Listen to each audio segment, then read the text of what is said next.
Sir Jojo, sundalo ako, ma'am. Marami against sa Marcos na tropa, kaso tahimik lang kami. Well, yeah, true. We understand. Really. We understand. Kaya lang, Sir Jojo, sorry, hanggang kailan? Hanggang kailan kayo tahimik? Alam nyo ba, naiyak kong bigla, ewan ko ba?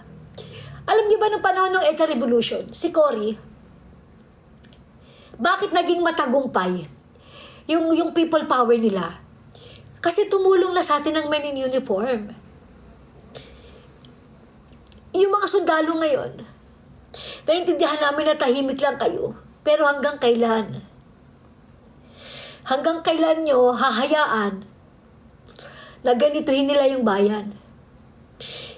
Kung ang taong bayan lang ang aasahan, hindi namin kaya.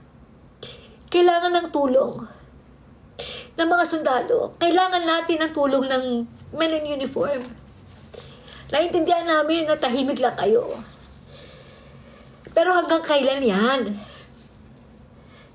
Hanggang kailan? Hanggang kailan? Oh my God. Aantay ba nating may mangyari masama kay VP Sara?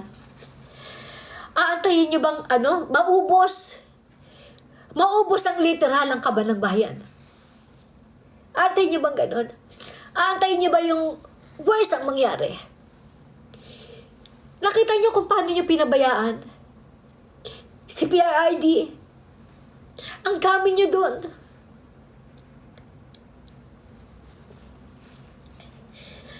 Oh my God, naiyak ako. Pag-upo pa lang ni PRD, dinoble niya yung mga sweldo nyo. Sobra niya kayong pinoteksyonan.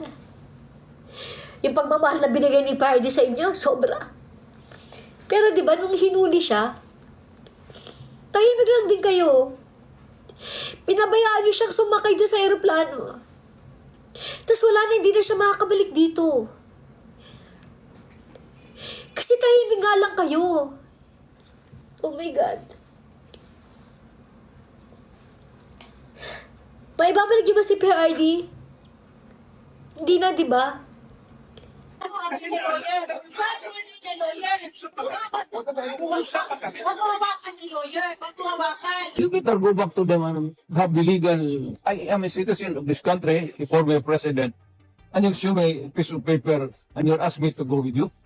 Note that you're asking, sir, for the basis of the warrant, the ICC had issued a warrant pursuant to Article 25(3)(a) of the statute for crimes against humanity and pursuant to Article 718 of the same statute for murder.